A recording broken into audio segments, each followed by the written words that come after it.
اور امام حسین رضی اللہ تعالیٰ عنہ، جبریل امین آئے اور عرض کرتے ہیں حضور اللہ تعالیٰ ان دونوں کو آپ کے پاس جمع نہیں فرمائے گا، ایک ان دونوں میں سے یعنی دنیا سے چلے جائیں گے، اب آپ ڈیسائیڈ کریں۔ یہ اختیار دیا گیا کہ آپ کے اپنے بیٹے یا آپ کے نواسے، کس کو رکھنا چاہیں گے؟ نبی پاک نے گویا امام حسین کو سلیکٹ کیا۔ کچھ ہی دنوں کے بعد پیارے آقا کے صاحبزادے حضرت ابراہیم کا وصال ہو گیا، اور نبی پاک امام حسین کو کہا کرتے تھے یہ وہ میرا بیٹا ہے جس کے لیے میں نے اپنے بیٹے کو قربان کیا ہے۔ لیول آف لو سوچیں کتنا تھا، افیکشن کیسی تھی کہ اپنا بیٹا قربان کر دیا امام حسین رضی اللہ تعالیٰ عنہ پر۔ میرے آقا فرمایا کرتے حسین مجھ سے ہے اور میں حسین سے ہوں، ہیں کبھی کاندھے پر بٹھانا ہے، کبھی گود میں اٹھانا ہے، کبھی چومنا ہے، کبھی کہتے یہ میرے پھول ہیں، بالکل لٹرلی میرے آقا پھولوں کی طرح انہیں سونگھا کرتے تھے۔ امام حسن اور امام حسین کا مرتبہ وہ ہے، سیدی اعلیٰ حضرت لکھتے ہیں نا ان دو کا صدقہ جن کو کہا میرے پھول ہیں، کیجے رضا کو حشر میں خنداں مثال گل۔ حضور ان دو کا صدقہ جن کو آپ نے پھول کہا تھا۔ ایک اور جگہ سیدی اعلیٰ حضرت گویا اس پورے خاندان کو پنجتن پاک کو ایک باغ کی طرح سمجھاتے ہیں ہمیں۔ کیا بات رضا اس چمنستان کرم کی، کیسا چمن تھا، کیسا کرم کا باغ تھا، کیا بات رضا اس چمنستان کرم کی، زہرا ہے کلی جس میں حسین اور حسن پھول۔ یہ کیسا خاندان ہے۔ نبی پاک اتنی محبت فرماتے۔ امام حسن رضی اللہ تعالیٰ کو ایک بار نبی پاک کاندھوں پر بٹھائے اور جا رہے ہیں، کسی نے کہا اے برخوردار کیسی تجھے سواری ملی؟ ایک صحابی کہتے ہیں کتنے خوش نصیب ہو اے حسن، تمہیں سواری کیسی ملی؟ کیونکہ نبی پاک کے کاندھے پہ ہے نا۔ سنو میرے آقا کیا کہتے ہیں، آقا کہتے ہیں سوار بھی کتنا اچھا ہے، اتنا پیار ہے اپنے نواسوں سے۔ پیارے آقا علیہ الصلوۃ والسلام کی حدیث مبارک جس کا مضمون ہے جو حسین سے بغض رکھے اس نے مجھ سے بغض رکھا۔ اتنے فضائل، اتنے نازوں سے پالا ہوا۔ اور پھر ایک اور عجیب بات بتاؤں آپ کو، حضرت امام حسین، اچھا پہلے ایک فضیلت کی بات اور سن لیں پھر وہ عجیب بات بتاتا ہوں۔ ہمارے گھر میں بچہ پیدا ہوتا ہے، ہماری خواہش ہوتی ہے کسی مولوی صاحب کو ڈھونڈیں، اذان دلوا دیں، کوئی اور نیک آدمی مل جائے تو ان سے گٹی دلوا دیں، شہد چٹا کے لوگ بچے کو چٹا دیتے ہیں یا کھجور چھوٹی سی کھلا دیتے ہیں۔ یہ تحنیک ہے اور یہ سنت ہے، کرنا چاہیے، اچھی بات ہے۔ آج کل تو ڈاکٹر الاؤ نہیں کرتے، لیکن امام حسین کی قسمت پر ہماری جانیں قربان۔ ویری فرسٹ جو خوراک آپ کے منہ میں جاتی ہے نا، ایسا نہیں تھا کہ ان کو شہد چٹایا گیا یا ان کو کھجور کھلائی گئی، امام حسین کی منہ میں نبی پاک نے اپنی زبان داخل کر دی۔ پہلی خوراک لعاب مصطفیٰ ہے صلی اللہ تعالی علیہ وسلم۔ آپ سوچئے سٹارٹ کیسا ہے کہ زندگی میں اگر پہلا کچھ لقمہ کھایا ہے یا کوئی چیز حلق کے نیچے جا رہی ہے تو وہ سرور کائنات علیہ الصلوۃ والسلام کا لعاب دہن ہے۔ اذان کس نے دی؟ آپ کے امام حسین کی کانوں میں اذان دینا بھی ان کی نصیب دیکھیں کہ ان کے کانوں نے پہلی آواز سنی اللہ اکبر، اللہ کا نام سنا اور زبان تھی حبیب خدا کی۔ ہائے ہائے ہائے، کیا بیان کریں ہم۔ ہمارے پاس تو سچی بات بتاؤں ہماری اوقات بھی نہیں ہے، ہمارے پاس نہ وہ الفاظ ہیں نہ ہماری اوقات ہے کہ ہم حسنین کریمین اور اس گھرانے کی شان بیان کریں۔ ہم تو بس صدقہ لینے جمع ہوئے ہیں، خیرات لینے جمع ہوئے ہیں کہ کچھ ان کا ذکر کر لیں۔ اور وہ شاعر کہتے ہیں نا کچھ نواسوں کا صدقہ عطا ہو، در پہ آیا ہوں بن کے سوالی۔ ہم تو صدقہ لینے جمع ہوئے ہیں، نہ ہماری اوقات ہے نہ ہمارے پاس کچھ پیش کرنے کو ہے۔ تو یہ وہ ہستیاں ہیں۔ اور پھر عجب بات جو میں بتانا جا رہا تھا کہ آپ کی ولادت کے ساتھ ہی یہ خبر بھی نبی پاک علیہ الصلوۃ والسلام کو بتا دی گئی تھی کہ امام حسین شہید کیے جائیں گے۔ فرشتوں نے آ کر بتائی تھی، اور ایک فرشتے نے تو آپ کو اس جگہ کی مٹی بھی لا کر دکھائی کہ حضور یہ وہ جگہ ہے جہاں امام حسین کو شہید کیا جائے گا۔ یہ سب کیا تھا؟ اچھا امام حسین خود بھی پتا ہے، بی بی فاطمہ کو بھی پتا ہے، اور مولا علی کو بھی پتا ہے، کئی صحابہ کو پتا تھا کہ یہ شہید کر دیے جائیں گے، اور یہ بھی بتایا گیا کہ حضور آپ کی امت ہی شہید کرے گی۔ لیکن ایک بڑا جس کو کہنا کہ ریلیونٹ کوسچن پیدا ہوتا ہے کہ پوری لائف میں کہیں پر بی بی فاطمہ نے نبی پاک علیہ الصلوۃ والسلام سے عرض کیا ہو کہ اے بابا جان آپ حسین سے اتنا پیار کرتے ہیں، میرا بھی لخت جگر ہے، آپ اللہ کی بارگاہ میں دعا کریں یہ جو امتحان آپ نے بتایا آئے گا یہ ٹل جائے۔ حسین کو شہید نہ کیا جائے، اس کو اتنا ستایا نہ جائے۔ کبھی مولا علی نے دعا کے لیے نبی پاک سے عرض کیا ہو کہ حضور سارا مدینہ آپ سے دعا کرواتا ہے، اپنی مشکلیں حل کروانے کے لیے آپ اپنے نواسے کے لیے بھی دعا کر دینا۔ کسی نے دعا نہیں کروائی۔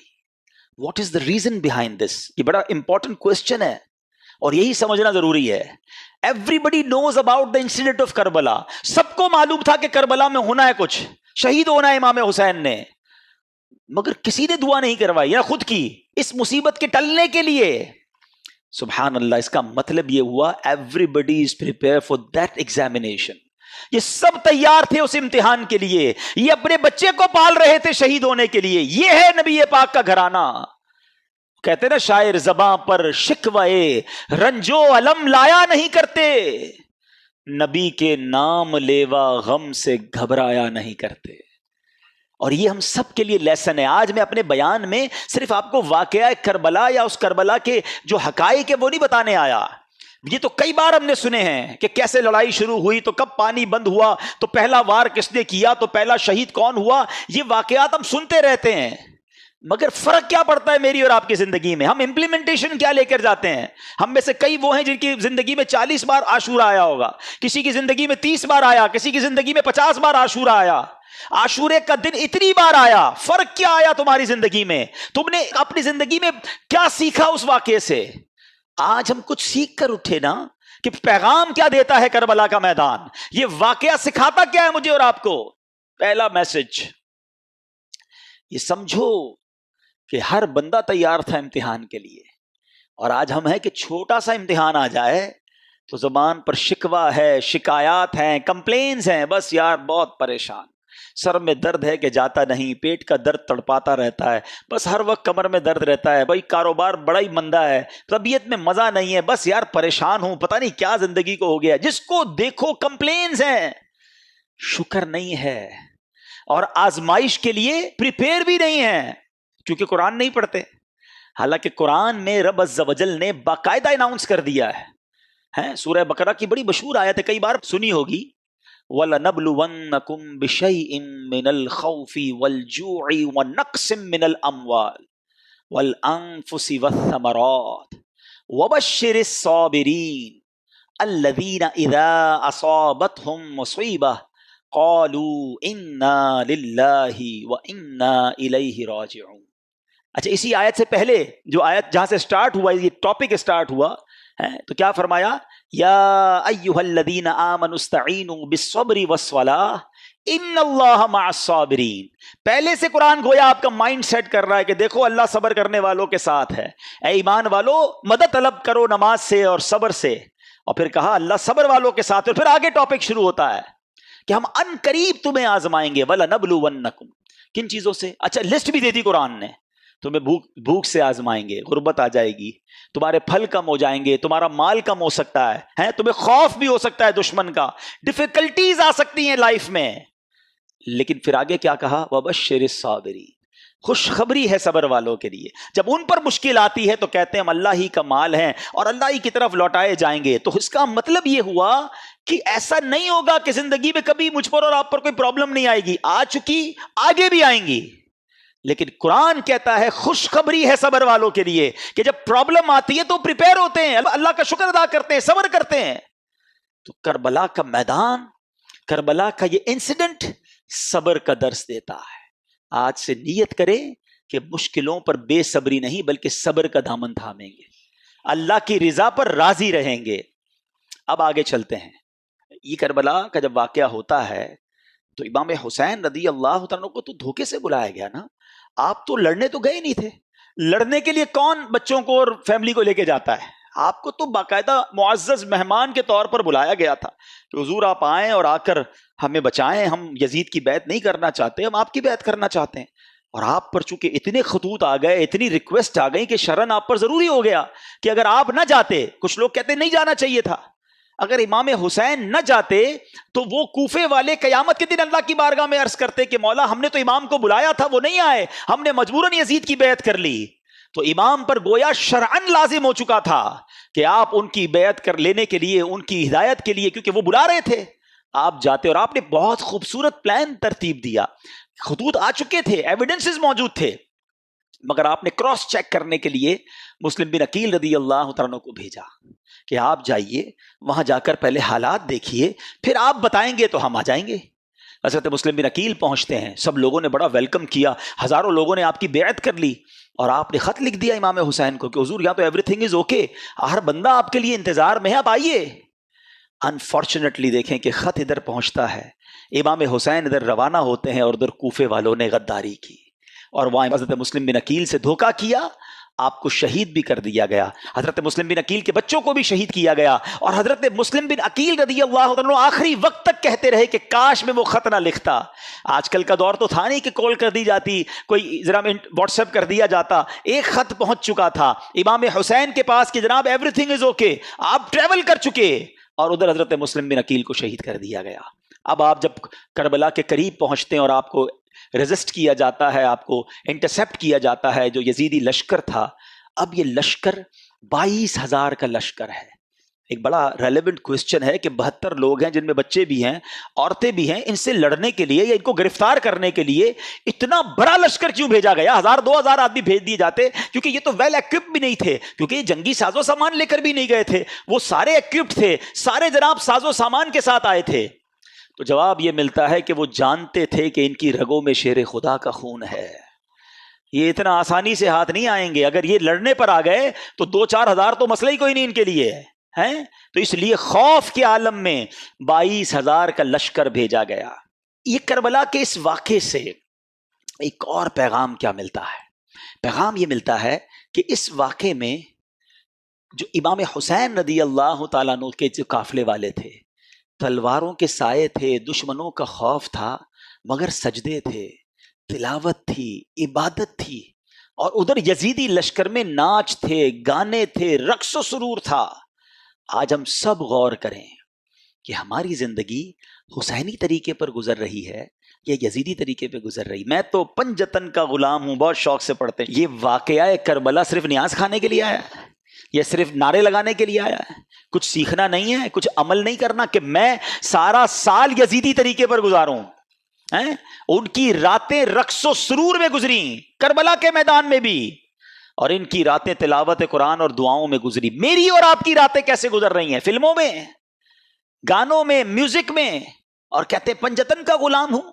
کتنے ایسے ہیں جو عشاء بھی جماعت سے پڑھتے ہیں، فجر بھی نماز پڑھتے ہیں، رات تلاوت کر کے سوتے ہیں، باوضو سوتے ہیں، راتیں فلم دیکھے بغیر نیند نہیں آتی، موبائل ہاتھ میں ہوتا ہے، پتہ نہیں کیا کچھ چل رہا ہوتا ہے، اور کہتے ہیں میں پنجتن کا غلام ہوں۔ یاد کرو وہ کربلا کا میدان کہ یزیدیوں کی راتیں کیسی گزری اور حسینیوں کی راتیں کیسی گزری ہیں۔ امام حسین کے چاہنے والے کی رات تو سبحان اللہ، میں سو جاؤں یا مصطفیٰ کہتے کہتے، کھلے آنکھ صلی اللہ کہتے کہتے۔ غور کیجئے، ہم سب نے قیامت کے دن ملاقات کرنی ہے امام حسین سے، کرنی ہے نا انشاءاللہ؟ ہماری تو تمنا ہے کہ ہمارا حشر ان کے ساتھ ہو، ہم وہیں ان کے پیچھے پیچھے جنت میں جائیں گے۔ مگر اگر وہاں کوسچن ہو گیا کہ تم کون سے طریقے پر زندگی گزار کر آئے، حسینی یا یزیدی، وی ہیو اینی آنسر؟ یہ غور کرنا ہے۔ اس کربلا کے واقعے میں 2 گروپس تھے، ہمیں ایک گروپ چوز کرنا ہے، اور حقیقتاً ہمیں امام حسین کے گروپ کو چوز کرنا ہے نا، ہمیں انہی کے فٹ اسٹیپ پر چلنا ہے، یزیدیوں کے پیچھے تو نہیں جانا نا۔ تو یہ غور کریں کہ اعمال ایسے ہیں کہ نہیں۔ ایک اور بڑی پیاری بات بتاؤں، 72 کربلا والوں میں سے ایک مرد واپس جاتا ہے، وہ ہیں امام زین العابدین عابد بیمار رضی اللہ تعالیٰ، ٹھیک ہے؟ ادھر ہزاروں واپس جاتے ہیں، یہاں تو سارے شہید ہو جاتے ہیں نا، ایک ہی واپس جاتا ہے۔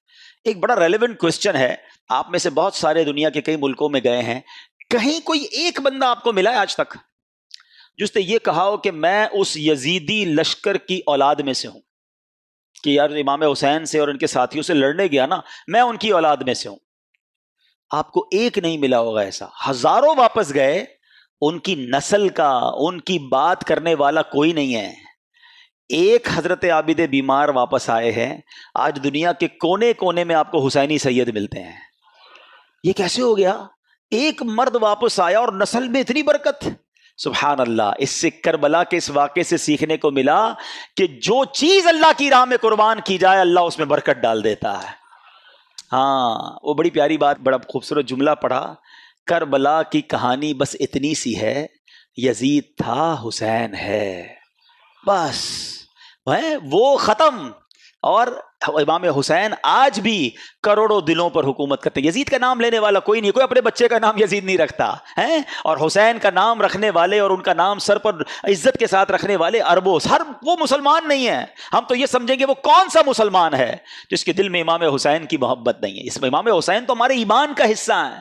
تو سمجھنے والی بات یہ ہے, سیکھنے والی بات یہ ہے کہ جو چیز, اب ذرا اس بات کو تھوڑی سی باریک بات ہے سمجھیے گا, جو چیز اللہ کی راہ میں قربان کر دی جائے نا, اللہ اس میں برکت ڈال دیتا ہے. اب اس سے آپ اپنی ساری لائف کو ایزیوم کر لیں.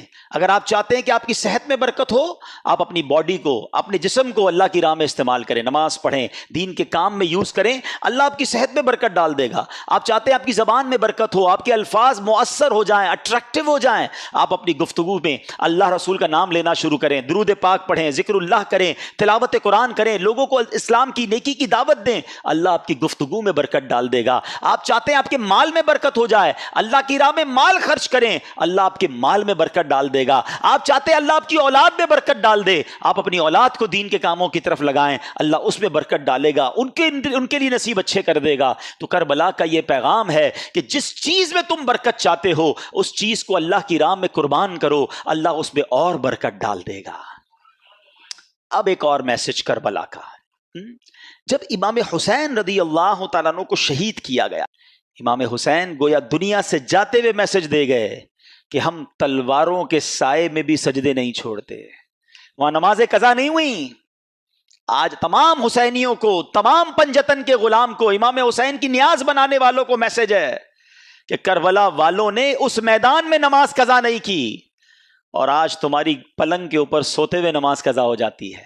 آج تھوڑی سی طبیعت خراب ہے یار, موڈ اچھا نہیں ہے, بس کل پڑھ لوں گا, بس اگلے جمعے سے نہیں چھوڑوں گا, ہماری نماز قضا ہوتی ہے. بتاؤ کیا جواب دو گے قیامت کے دن اگر امام حسین سے ملاقات ہو گئی اور انہوں نے پوچھ لیا کہ ہم نے تو کربلا کے میدان میں بھی نماز قضا نہیں کی اور تم اپنے گھر پہ نماز قضا کرتے تھے اور کہتے تھے میں پنجتن کا غلام ہوں؟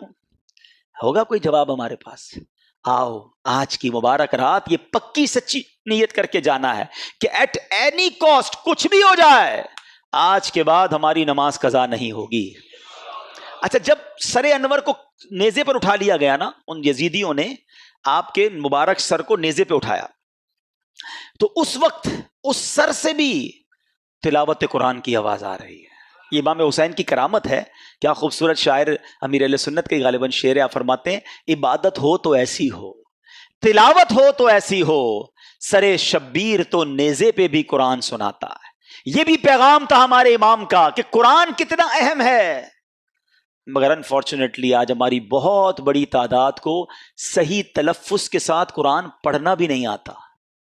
اچھا آتا ہے تو پڑھنے کا ٹائم نہیں ہے. ذرا سوچو کتنا خوف کا وقت ہوگا, کتنا افراتفری کا عالم ہوگا. لاشیں پڑی ہوئی ہیں مگر میرے امام تلاوت کر رہے ہیں, اور ہم اپنے گھر میں ایئر کنڈیشن چل رہا ہوتا ہے پھر بھی تلاوت نہیں کرتے. یہ موبائل ہم سے روز گھنٹوں لے جاتا ہے, سورہ ملک پڑھنے کا ٹائم نہیں ملتا. حالانکہ اسی موبائل میں قرآن بھی ڈاؤن لوڈ ہو سکتا ہے, سورہ یاسین پڑھنے کا ٹائم نہیں ملتا. کئی ایسے حافظ قرآن ہوتے ہیں جو دہراتے نہیں اپنے قرآن کو. اللہ نے اتنی بڑی نعمت دی آپ کو کہ آپ کے سینے میں قرآن محفوظ ہوا, گویا جنت کا آپ کو راستہ ٹھکانہ مل رہا تھا, اور آپ نے اسے بھلا دیا. آپ اسے بھی نہیں پڑھتے ہیں. نہ کریں ایسا.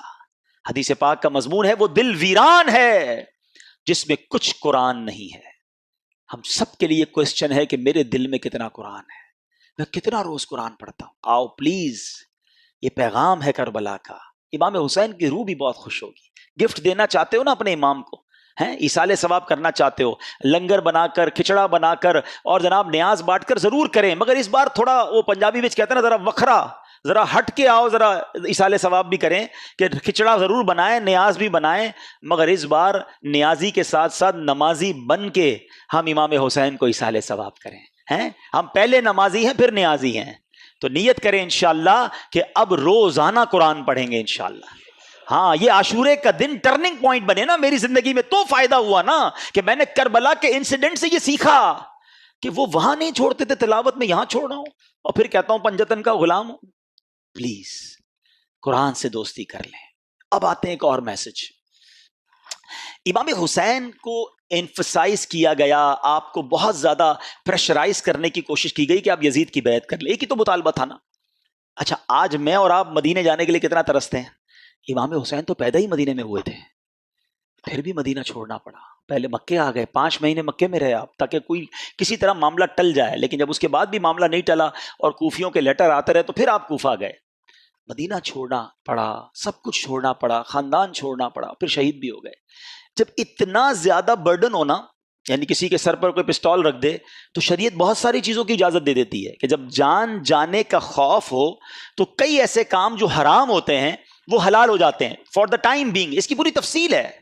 یعنی اگر کوئی کسی کے ماتھے پر پستول رکھ کر معاذ اللہ کہے کفریہ کلمہ کہہ دو, تو جان چونکہ بڑی اہمیت ہے اسلام میں, تو ایک لیول ایمان کا وہ ہے کہ بندہ شہید ہو جائے, کہ نہیں کہتا, لیکن اجازت شریعت یہ دیتی ہے کہ وہ دل میں ایمان رکھ کر زبان سے کوئی ایسا جملہ کہہ دے جس سے اس کی جان بچ جائے, مگر دل میں ایمان ہونا ضروری ہے. یعنی میں سمجھا رہا یہ چاہ رہا ہوں کہ ایسی پوزیشن میں بہت سارے کاموں کی اجازت مل جاتی ہے. تو امام حسین بھی کمپرومائز کر لیتے, کیوں اب پورے خاندان کو شہید کروا دیا؟ یہ ریلیونٹ کوسچن بنتا ہے.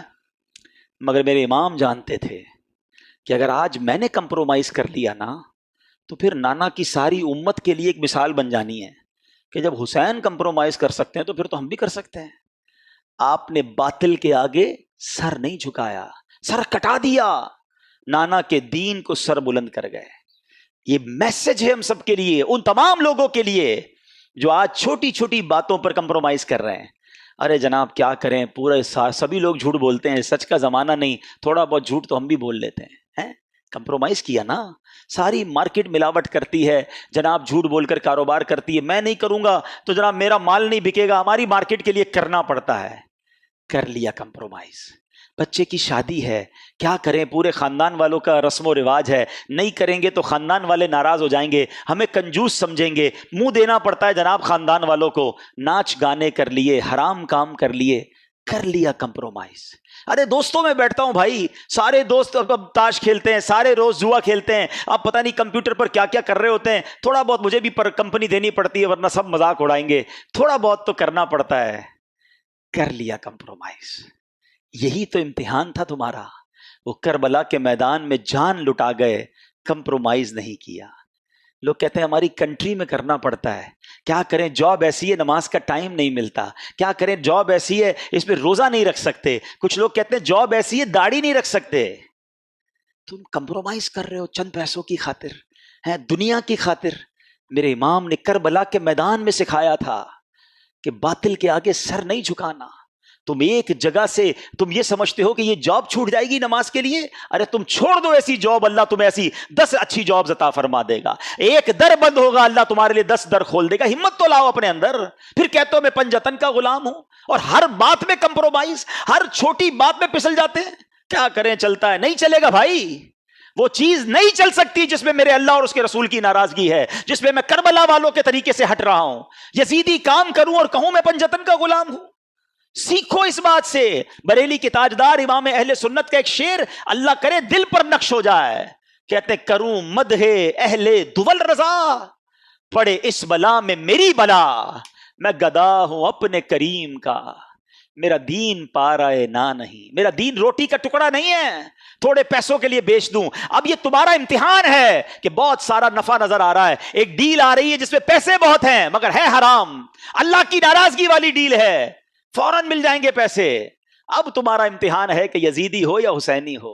اپنے دل سے پوچھو کہ یہ کام کروں گا تو کیا اللہ اس کے رسول اور اہل بیت راضی ہوں گے, یا یہ پیسے پکڑ لوں؟ نہیں, اب ٹھکراؤ اسے اور کہو میں گدا ہوں اپنے کریم کا, میرا دین پارائے نہ نہیں. بڑا دل تھا, بڑا ارمان تھا, ایک شوق تھا جو پورا کرنے کا موقع آ گیا, مگر وہ حرام کام کے ذریعے پورا ہو رہا ہے.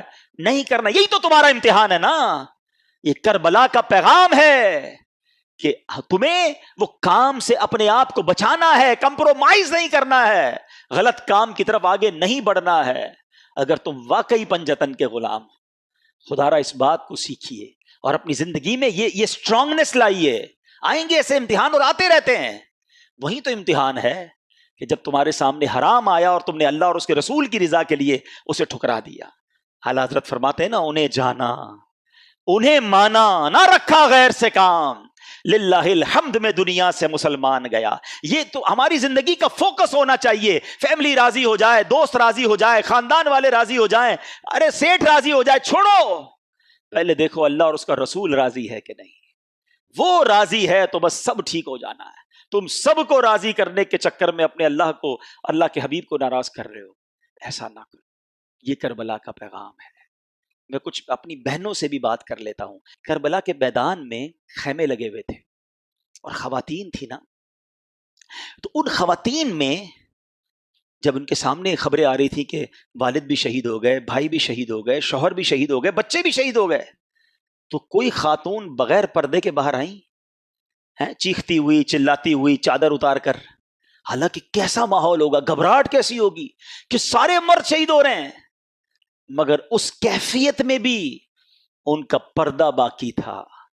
کیسا پیغام دیا ان پردہ دار بیبیوں نے آنے والی نسلوں کی عورتوں کو کہ پنجتن کی غلامی یہ ہے کہ کسی صورت میں بھی پردہ نہیں ضائع ہونا چاہیے. مگر آج بازاروں میں گھوم رہی ہیں ہماری بہنیں بے پردہ, کہتے ہیں جناب عورت کی آزادی ہے. یہ کیسی عورت کی آزادی ہے؟ ایک طرف کہتے ہو امام حسین اور کربلا والوں کے چاہنے والے ہیں, اور دوسری طرف بے پردہ عورت کو گھومنا کہتے ہیں عورت کی آزادی ہے. بڑا پیارا واقعہ ہمارے نگران شورا نے بیان میں سنایا کہ ایک شخص نے ایک غیر مسلم تھا, اس نے ایک مسلمان سے کہا کہ یہ تمہاری عورتیں, تم لوگوں نے عورتوں کو قید کیا ہوا ہے, کوئی ہاتھ ہی نہیں ملا سکتا ان سے, ہمارے یہاں تو جو دیکھو شیک ہینڈ کر لیتا ہے, اور تم اپنی عورتوں کو دوسرے مردوں سے ہاتھ بھی نہیں ملانے دیتے. تو مسلمان نے کہا یہ بتاؤ تمہارے ملک کی ملکہ سے کوئی ہاتھ ملانا چاہے تو ملا سکتا ہے؟ کہا نہیں, ملکہ تو بہت بڑی شخصیت ہوتی ہے, اس سے تو چند سلیکٹڈ لوگ ہی ہاتھ ملا سکتے ہیں, باقی لوگ تو اس کے قریب بھی نہیں جا سکتے. کہا تمہارے ملک میں ایک ملکہ ہے, ہماری ہر عورت کو ہم نے ملکہ کا درجہ دیا ہے, ہماری ہر عورت کی عزت ہے, ہماری ہر عورت سے صرف وہی ہاتھ ملا سکتا ہے جس کو شریعت اجازت دیتی ہے, باقی ہر ایرا غیرہ نتھو غیرہ ہماری عورت کو ٹچ نہیں کر سکتا. یہ اسلام نے ان کو مقام دیا تھا, مگر ہم چاہتے نہیں جناب وہ مقام چھین لیا جائے اور عورتوں کو ان وحشت ناک لوگوں کے حوالے کر دیا جائے, اور کہتے ہیں یہ آزادی ہے.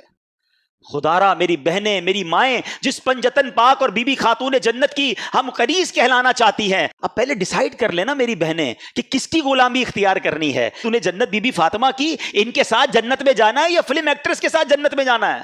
جنت میں کیا جائیں گے, بعد اللہ جہنم میں.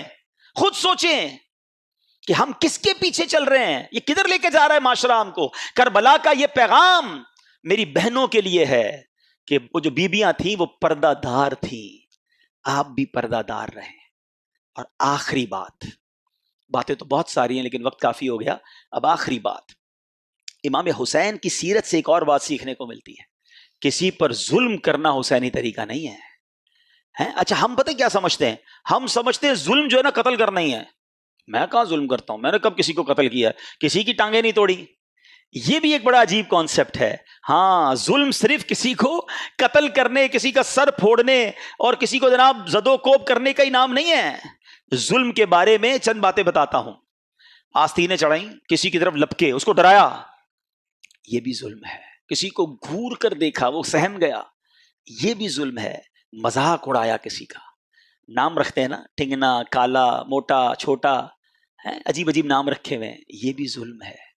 جی جناب, کسی کا جوئے کے ذریعے مال بٹور لیا, یہ بھی ظلم ہے. سود کے ذریعے مال لے لیا, یہ ظلم ہے. ناپ تول میں کمی کر کے مال چھین لیا, یہ بھی ظلم ہے. رشوت لی, جو ظلم ہے. والدین کو ستایا, ظلم ہے. پڑوسی کو تکلیف دی, ظلم ہے. رات کو شور شرابہ کر کے, نائٹ کرکٹ کھیلنے والوں, ساری رات شور مچا کر لوگوں کی نیندیں برباد کرنے والوں, یہ بھی ظلم ہے. ظالم یزید تھا, بتاؤ اب کس طریقے پر چلنا ہے. ہاں سوچو, غلط پارکنگ کرتے ہیں, سوچتے بھی نہیں نا, بیڑا جو ہوتا ہو دیکھا جائے گا, میرا کام تو ہو جائے, چاہے بیچارہ وہ گھر سے نکل ہی نہ سکے, اس کا دروازہ لاک کر دیا, یہ بھی ظلم ہے. بہتان لگایا, الزام لگایا, ظلم ہے. ظلم ہوتا ہے, چاہے چھوٹا ہو یا بڑا ہو. ظلم کرنا یزید کا طریقہ ہے, حسین کا نہیں, رضی اللہ تعالیٰ عنہ. اب سوچ لو کہ ہم کس پیرائے میں زندگی گزار رہے ہیں.